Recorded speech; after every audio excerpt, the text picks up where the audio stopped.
Tumores del cuerpo uterino.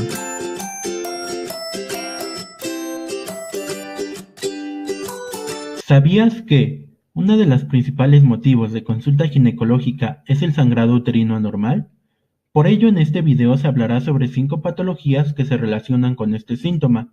Estas son pólipos endometriales, leiomiomas, sarcoma uterino, hiperplasia y adenocarcinoma endometrial.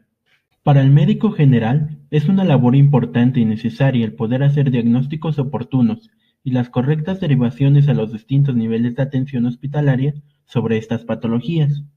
Comenzaremos con la anatomía del útero. El útero es un órgano muscular impar, con forma piriforme ubicado en la pelvis. Se encuentra posterior a la vejiga y anterior al recto. Sus dimensiones en nulíparas son de 7.5 centímetros de largo, por 5 centímetros de ancho en su parte superior, por 2.5 centímetros de espesor. En las multíparas todos sus diámetros aumentan de 1 a 2 centímetros.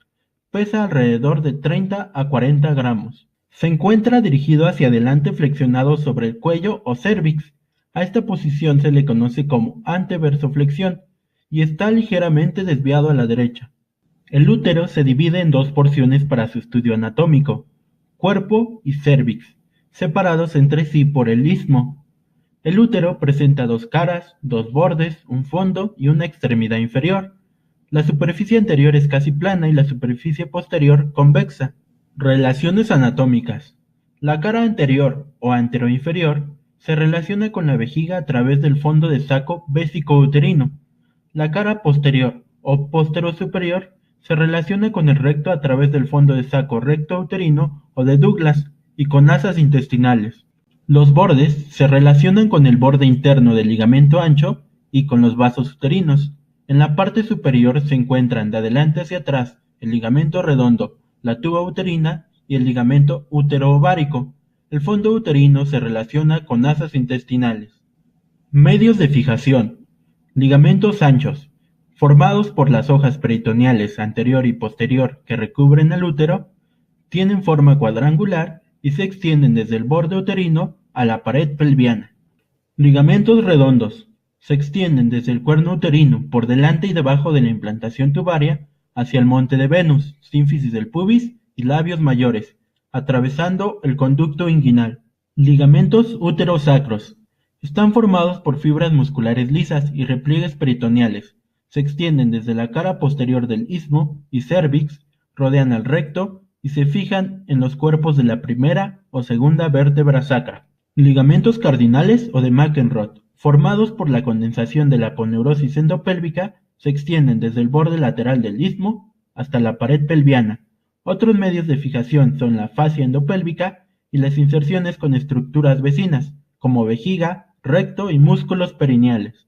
Irrigación. El útero recibe sangre de la arteria uterina, rama de la arteria hipogástrica o ilíaca interna, la cual llega al borde uterino atravesando el parametrio a nivel del istmo, cruza por arriba de los uréteres y en el espesor del ligamento ancho da origen a ramos internos y externos. Los ramos internos lo conforman las arterias arqueadas del miometrio. De estas provienen las arterias radiales que en el endometrio originan las helicinas o espirales y basales o rectas. Los ramos externos lo conforman una rama de la arteria uterina que se dirige por el ligamento redondo, la arteria tubaria interna y el ramo ovárico. Drenaje venoso. Se origina a través de los plexos venosos uterinos situados en los bordes laterales del útero, para formar posteriormente la vena ilíaca interna o hipogástrica. La vena del ligamento redondo desemboca en la ilíaca interna o en la femoral. Algunos de los ramos superiores que forman el plexo útero-ovárico desembocan en la vena ovárica. Drenaje linfático. La linfa del útero es drenada a través de los nodos linfáticos paraórticos, los nodos inguinales superficiales, los ilíacos externos e internos y los nodos sacros. Inervación. El útero recibe ramos del sistema nervioso autónomo simpático y parasimpático. El sistema simpático emite ramos eferentes que descienden hasta el útero a través de los plexos hipogástrico y pélvico. El sistema parasimpático da ramos eferentes motores, S2, S4, que ingresan al plexo pélvico. Histología. La pared uterina se compone de 3 capas, que desde la luz hacia afuera son las siguientes: endometrio, miometrio y perimetrio. El endometrio o mucosa Está conformado por epitelio simple cilíndrico, con mezcla de células secretoras y ciliadas. Está compuesto por dos estratos, el estrato funcional y el estrato basal. El estrato funcional es la parte gruesa del endometrio que se desprende durante la menstruación. El epitelio superficial de esta capa se invagina en la lámina propia para formar las glándulas endometriales. El estrato basal contiene células epiteliales, células del estroma y células endoteliales. Esta capa se retiene durante la menstruación y es el origen de la regeneración de la capa funcional. El miometrio, o capa muscular, se compone de tres capas de músculo liso, de límites mal definidos. Las tres capas son la capa muscular interna, la capa media y la capa muscular externa.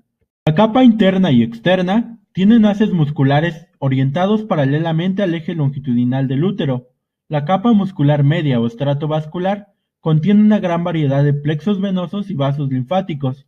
Es la capa más gruesa y sus haces musculares tienen orientación circular o en espiral. Perimetrio.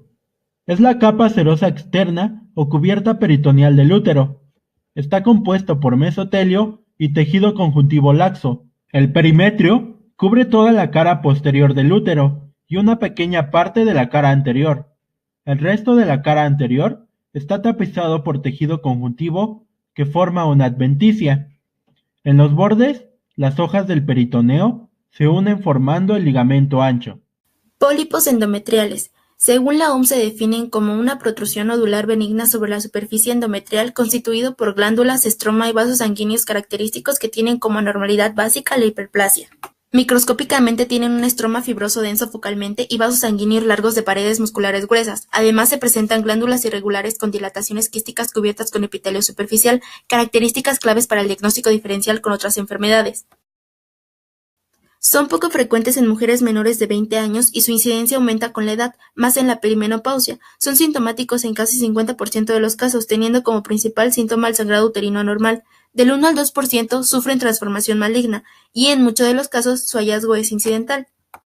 Su origen no es claro, pero se sugieren hipótesis. 1. Proliferaciones monoclonales benignas del mesénquima. 2. Anomalías cariotípicas. 3. Aumento de metaloproteinasas de matriz y citoquinas.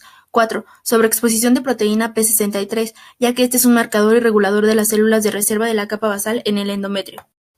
5. Desbalance de los niveles de estrógeno-progesterona, ya que regulan la proliferación de apoptosis en el endometrio y contribuyen a la elongación de arterias espirales. 6. Mutaciones genéticas, principalmente de las proteínas de alta movilidad, las cuales determinan la expresión de aromatasa endometrial, promoviendo un aumento de la producción de estrógenos. Se han relacionado factores de riesgo como la hipertensión arterial por modificar el mecanismo apoptótico, diabetes mellitus tipo 2 al favorecer el crecimiento de alteraciones celulares mediadas por un incremento de IGF-1, obesidad, la edad y la menopausia. Se pueden clasificar en hiperplásicos atróficos funcionales, sesiles o pediculados, únicos o múltiples, o dependiendo de su tamaño. Son de predominio fúndico, pero pueden presentarse en cualquier sitio de la cavidad, además de que pueden estar relacionados con otras enfermedades benignas como endometriosis y leiomiomas. Se presentan como sangrado uterino anormal, principalmente como metrorragia. Pueden aparecer como menorragia, sangrado intermenstrual, sangrado postcoital. La sintomatología no se relaciona con la ubicación, número o tamaño, pero si son demasiado grandes pueden provocar necrosis, dolor, leucorrea o secreción fétida. Otra de las manifestaciones importantes es la infertilidad, que se presenta hasta en un 32%. La sintomatología no es específica de esta patología, por lo tanto un diagnóstico clínico será complicado, pero debemos considerar el hacer una historia clínica adecuada para poder valorar los factores de riesgo que la paciente pueda presentar. Sin embargo, existen estudios que nos van a ayudar a confirmar el diagnóstico. En la ecografía transvaginal veremos que los pólipos desplazan la línea media endometrial hacia arriba o abajo y aumentan el grosor total del endometrio. El mejor momento para el diagnóstico es el principio del ciclo en los días 4 y 8. Aparecen como imágenes hiperecogénicas de contornos regulares que ocupan parcial o totalmente la cavidad uterina, delimitando la pared endometrial sobre la que se apoyan, y están rodeados por un fino halo hipoecogénico. La histeroscopia quirúrgica permite un diagnóstico sencillo, una buena evaluación y un adecuado tratamiento. Confirma la naturaleza y la localización de la lesión. Los pólipos tienen un aspecto histeroscópico diferente según sean funcionantes o no funcionantes o predomine el componente glandular, quístico o fibroso. El diagnóstico diferencial se hace principalmente con adenocarcinoma endometrial, hiperplasia endometrial y miomas submucosos. El tratamiento se elegirá a partir de 4 factores: la sintomatología, el riesgo potencial maligno estimado, la búsqueda de la fertilidad y la habilidad del cirujano. Existen 3 opciones de manejo. La primera, conservador no quirúrgico. En este se deben considerar los pólipos benignos con bajos datos de malignidad, asintomáticos y menores a 10 milímetros. El segundo es el conservador quirúrgico. En este vamos a encontrar la histeroscopia quirúrgica, ya que es el gold estándar diagnóstico y terapéutico en enfermedades benignas de la cavidad endometrial. Las ventajas de este son la resección completa del pólipo, la observación y biopsia de cualquier otra lesión o hallazgo, baja tasa de complicaciones, además de que es considerado un procedimiento diagnóstico y terapéutico. Por último tenemos el tratamiento quirúrgico radical. Este garantiza ausencia de recurrencias y malignidad futura. Es un tratamiento con potencial de mayor morbilidad, invasivo y que finaliza la fertilidad. Su indicación deberá ser justificada y en concordancia con el paciente. El pronóstico de los pólipos endometriales es bueno para la vida debido a su baja incidencia de malignidad. Solo se debe hacer una identificación temprana de los factores de riesgo para proporcionar un diagnóstico y un tratamiento adecuado a cada paciente. Ahora hablaremos sobre leiomiomas, también conocidos como fibromas uterinos. ¿Pero sabes qué son? Los leiomiomas uterinos son tumores benignos derivados de las células musculares lisas del miometrio. Macroscópicamente, los leiomiomas son masas sólidas bien delimitadas de color blanco grisáceo, tienen aspecto arremolinado y tienen consistencia firme a elástica. Microscópicamente, las células musculares son elongadas, con citoplasma eosinófilo y núcleos uniformes y sin figuras mitóticas. Las células se encuentran dispuestas de forma más cercana entre sí que en el miometrio normal, dándole un aspecto hipercelular al tumor. Tienes que saber que los leiomiomas son la causa más común de tumores pélvicos sólidos en mujeres. Ocurre en 20 a 40% de las mujeres en edad reproductiva y el pico de mayor presentación tiene lugar en la cuarta y quinta década de vida. Los leiomiomas pueden ser clasificados de acuerdo a su localización. Cuando se encuentran confinados a la pared miometrial, se conocen como leiomiomas intramurales. Cuando crecen en estrecha proximidad con la mucosa endometrial, se conocen como submucosos. Cuando crecen en estrecha proximidad a la serosa, se les conoce como subserosos. Existen variedades subserosas que se unen a estructuras pélvicas cercanas, a partir de las cuales se obtiene su irrigación y pueden o no separarse del miometrio. A estos se les conoce como leiomiomas parasitarios. Los tumores pueden migrar todavía más cuando desarrollan grandes pedículos. A esta variedad se le conoce como leiomioma pediculado. La Federación Internacional de Ginecología y Obstetricia subclasifica los leiomiomas en 8 tipos. Del 0 al 2 corresponde a los submucosos, del 3 al 4 a los intramurales, del 5 al 7 a los subserosos, el tipo 8 corresponde a otros, como los cervicales o los parasitarios. En esta subclasificación también se incluye a los leiomiomas híbridos, es decir, los que afectan tanto al endometrio como a la serosa. Radiológicamente pueden clasificarse de acuerdo a su diámetro. En estos tenemos leiomiomas de pequeños elementos, con diámetro igual o menor de 2 centímetros, de medianos elementos, con diámetro entre 2 y 6 centímetros, leiomiomas de grandes elementos, con diámetro mayor a 6 centímetros hasta 20 centímetros, leiomiomas gigantes, con diámetro mayor a 20 centímetros. ¿Conoces las causas de aparición de los miomas? La etiología de los miomas aún se desconoce, pero se ha relacionado con alteraciones cromosómicas, tales como traslocaciones o deleciones, y cambios en ciertos genes, como el gen HMA2 y el gen HMG-A1. Los miomas están claramente asociados con la exposición de estrógenos y progesterona circulante, ya que tienen concentraciones altas de receptores para estas hormonas. Los leiomiomas también tienen niveles más altos de factores de crecimiento que estimulan la producción de fibronectina y colágeno. Factores de riesgo. Entre los factores de riesgo se encuentran la menarca temprana antes de los 10 años, la nulliparidad, mujeres de raza negra, la obesidad, el sedentarismo y antecedentes familiares de miomatosis uterina. ¿Sabías que los miomas pueden sufrir degeneración? Entre los tipos de degeneración encontramos la hialina, en la que el mioma adquiere un aspecto pálido eosinofílico; la quística, ocurre por acúmulo de líquido; la mixoide, en la que el mioma adquiere un aspecto gelatinoso sin formar quistes verdaderos. Otros tipos de degeneración son: degeneración roja, con frecuencia se asocia al embarazo, adquiere un aspecto rojo-rosado con pérdida del patrón arremolinado. Necrosis, se aprecia como una masa gris pálida; los miomas más susceptibles a sufrirla son los submucosos. Del 20 al 50% de las mujeres con leiomiomas experimentan síntomas. Estos incluyen menorragia, relacionado con miomas submucosos e intracavitarios; síntomas de tumoración pélvica, tales como urgencia miccional, poliaquiuria, disuria, constipación y tenesmo rectal. Dolor, se asocia con torsión de un mioma pediculado, dilatación cervical por mioma submucoso o por degeneración roja del embarazo. Infertilidad, se presenta de 5 a 10% de los casos y se relaciona con miomas intramurales y subserosos. Para el diagnóstico es necesaria una historia clínica bien realizada. En la exploración bimanual se detecta un útero aumentado de tamaño, móvil y con contornos irregulares. El ultrasonido transvaginal tiene una sensibilidad del 95 al 100%. ¿Conoces cuál es el tratamiento de los leiomiomas? El tratamiento dependerá del tamaño del mioma, su localización, sintomatología y edad e historia obstétrica de la paciente. En el manejo médico pueden utilizarse análogos de la hormona liberadora de gonadotropinas, como leuprorelina, que causan un incremento inicial y posteriormente reducción de la hormona foliculoestimulante, luteinizante y estrógenos. Antagonistas de la hormona liberadora de gonadotropinas. Otros medicamentos son los progestágenos, como medroxiprogesterona o el dispositivo intrauterino con levonorgestrel, y los inhibidores de la aromatasa. El manejo quirúrgico estará indicado en caso de falta de respuesta a manejo médico, alto nivel de sospecha de malignidad, crecimiento posterior a la menopausia, infertilidad, obstrucción del tracto urinario o rectal, anemia secundaria a pérdida sanguínea crónica. La cirugía puede consistir en una histerectomía total o, cuando se desea la preservación del útero, puede realizarse una miomectomía abdominal.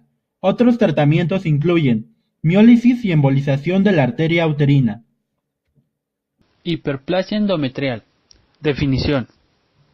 La hiperplasia endometrial es un crecimiento excesivo del endometrio que se da por un estímulo mantenido de estrógenos endógenos o exógenos, que no son contrarrestados por la acción de la progesterona. Existen ciertas condiciones que pueden desencadenar esta patología, como son irregularidad menstrual causada por diabetes, obesidad, síndrome de ovario poliquístico, entre otros, tumores productores de estrógenos, hiperplasia adrenocortical, mala terapia estrogénica menopáusica.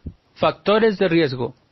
Entre los diversos factores de riesgo encontramos mujeres posmenopáusicas, peso igual o mayor a 90 kilos, edad igual o mayor a 45 años, antecedentes de infertilidad más nuliparidad, exposición de estrógenos endógenos o exógenos sin oposición, historia familiar de cáncer de endometrio o colon, diagnóstico de diabetes mellitus, terapia a base de tamoxifeno y terapia hormonal mal diseñada.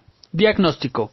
Para el diagnóstico el médico se basará en lo siguiente. Primero, una historia clínica completa con énfasis en antecedentes ginecobstétricos, tratando de ubicar factores de riesgo ya mencionados, como la menopausia o alguna patología que cause alteraciones menstruales, así como tratamiento con tamoxifeno o estrógenos. Posteriormente se solicitará un ultrasonido transvaginal, donde se buscará crecimiento endometrial mayor a 10 milímetros en mujeres posmenopáusicas, y en mujeres de edad reproductiva debe ser mayor a 16 milímetros, recordando que el endometrio está regulado por estimulación hormonal. También se usará el método de citología endometrial mediante toma de biopsia, por el método de curetaje o aspiración. Posteriormente se enviará la muestra a patología para su estudio, para posteriormente establecer un diagnóstico histológico. Clasificación. Se clasificará de acuerdo a los resultados de los estudios previamente solicitados en: número 1. Hiperplasia simple con riesgo de progresión a cáncer del 1%. Hiperplasia compleja con riesgo de progresión a cáncer de un 3%. Hiperplasia simple con atipia con riesgo de progresión al cáncer de 8%. Hiperplasia compleja con atipia con riesgo de progresión a cáncer del 29%. siendo esta última el principal diagnóstico de riesgo para cáncer de endometrio. Tratamiento. El tratamiento se basará de acuerdo a la edad y el tipo de hiperplasia que tenga la paciente. Si la paciente es posmenopáusica y el tipo de hiperplasia es con atipias, el tratamiento definitivo es la histerectomía total. Si solo es posmenopáusica, no se recomienda tratamiento. Si la paciente está en edad reproductiva, de primera elección se maneja tratamiento con progesterinas, como son medroxiprogesterona de 40 a 100 mg día o progesterona micronizada de 200 mg. Esto durante un periodo de 12 a 14 días por mes. En caso de que la paciente no responda al tratamiento o si el tipo de hiperplasia es atípico o en dado caso de que esté satisfecha con su vida reproductiva, es recomendable la histerectomía total. Cáncer endometrial o adenocarcinoma. Definición. El cáncer de endometrio es una neoplasia glandular maligna que se origina en el endometrio y pertenece al grupo de cánceres llamados carcinomas. La mayoría de los carcinomas endometriales son cánceres de las células que forman glándulas en el endometrio, por lo tanto son llamados adenocarcinomas, generalmente asociado a estimulación estrogénica crónica del endometrio. El tipo más común de cáncer endometrial se llama adenocarcinoma endometrioide. Epidemiología. El cáncer de endometrio es la segunda neoplasia ginecológica más frecuente a nivel mundial, siendo más común en la perimenopausia. La supervivencia en las etapas clínicas tempranas es del 80%, mientras que en las pacientes con enfermedades avanzadas tienen una supervivencia a largo plazo menor al 50%. Factores de riesgo. Dentro de los factores de riesgo encontramos menarquia precoz, menopausia tardía, infertilidad o nuliparidad, obesidad, tamoxifeno, tratamiento con estrógenos, enfermedades ováricas, diabetes e hipertensión arterial. Cuadro clínico. El cuadro clínico puede no ser muy específico, pero podemos encontrar la presencia de sangrado vaginal anormal.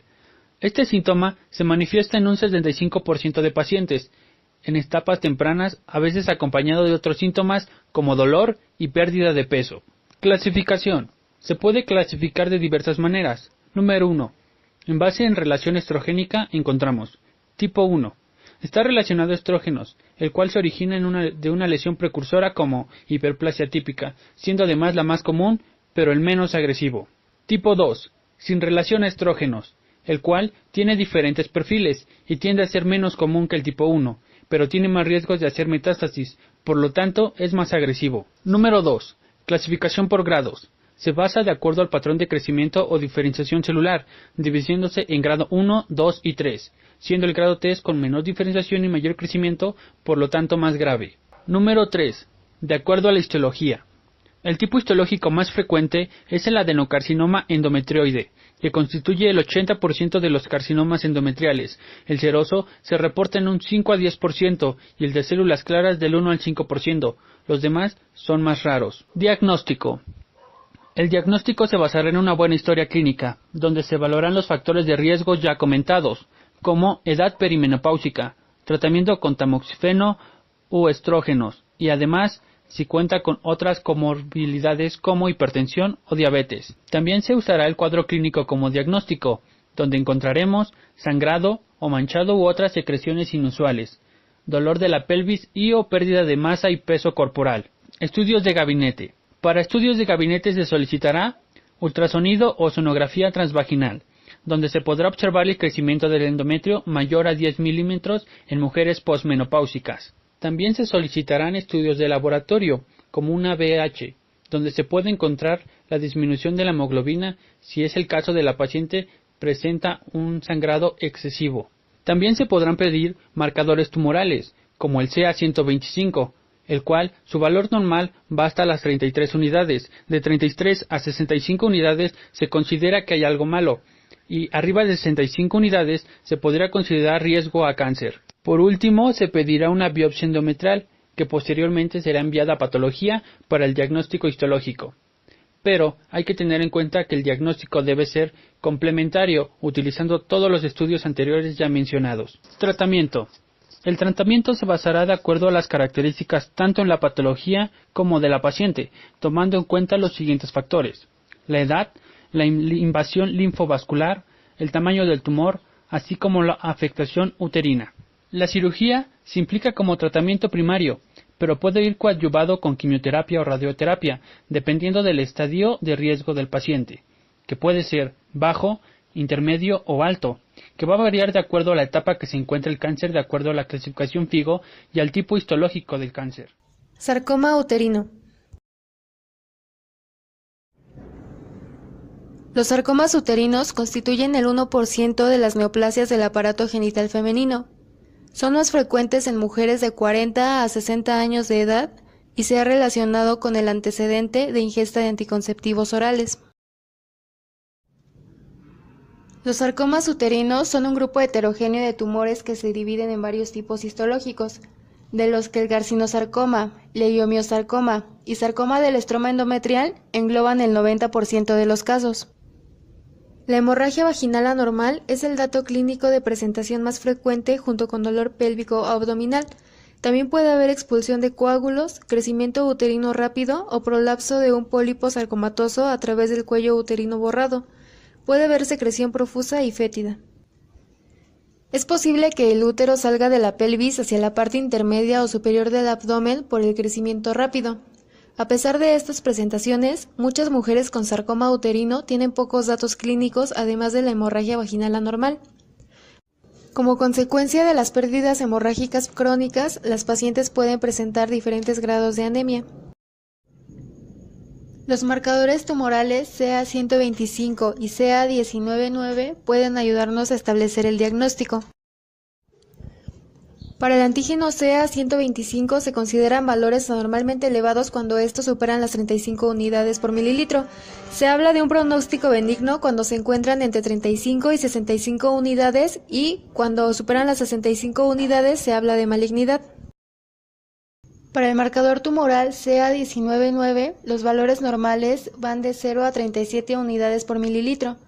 Se consideran cifras de valor benigno más de 37 a 75 unidades por mililitro y cuando se superan los 75 unidades se habla de malignidad. El estudio más útil para este tumor es la resonancia magnética, porque demuestra que los márgenes son irregulares con lesiones nodulares, extensiones nodulares miometriales y formación de masas nodulares múltiples. La tomografía por emisión de positrones es muy útil y más eficaz para la vigilancia después de completar el tratamiento. El tratamiento de elección es la histerectomía total abdominal más salpingoforectomía bilateral. En las pacientes premenopáusicas se puede tener como opción la preservación de los anexos. Las estrategias de manejo en pacientes con sarcoma uterino van a depender si se trata de una enfermedad localizada o una enfermedad metastásica o recurrente. Para la enfermedad localizada se recomienda una resección quirúrgica y radioterapia adyuvante. Si se trata de una enfermedad metastásica o recurrente, se recomienda la resección de la lesión y apoyo con terapia sistémica. Para el seguimiento, cada 3 o 4 meses durante los primeros 3 años debe realizarse una evaluación clínica con examen físico y ginecológico, citología vaginal y pruebas de gabinete como tele de tórax semestral y una tomografía abdominopélvica en caso de sospecha de recurrencia. Después del 3er año, las pruebas tienen que hacerse cada 6 meses y después del 5.º año tienen que realizarse cada año. Pronóstico. Los sarcomas uterinos tienen un comportamiento agresivo y su pronóstico es muy pobre y principalmente depende del estadio de la enfermedad al momento del diagnóstico. Los límites de supervivencia reportados después de 5 años son de 27 a 51%.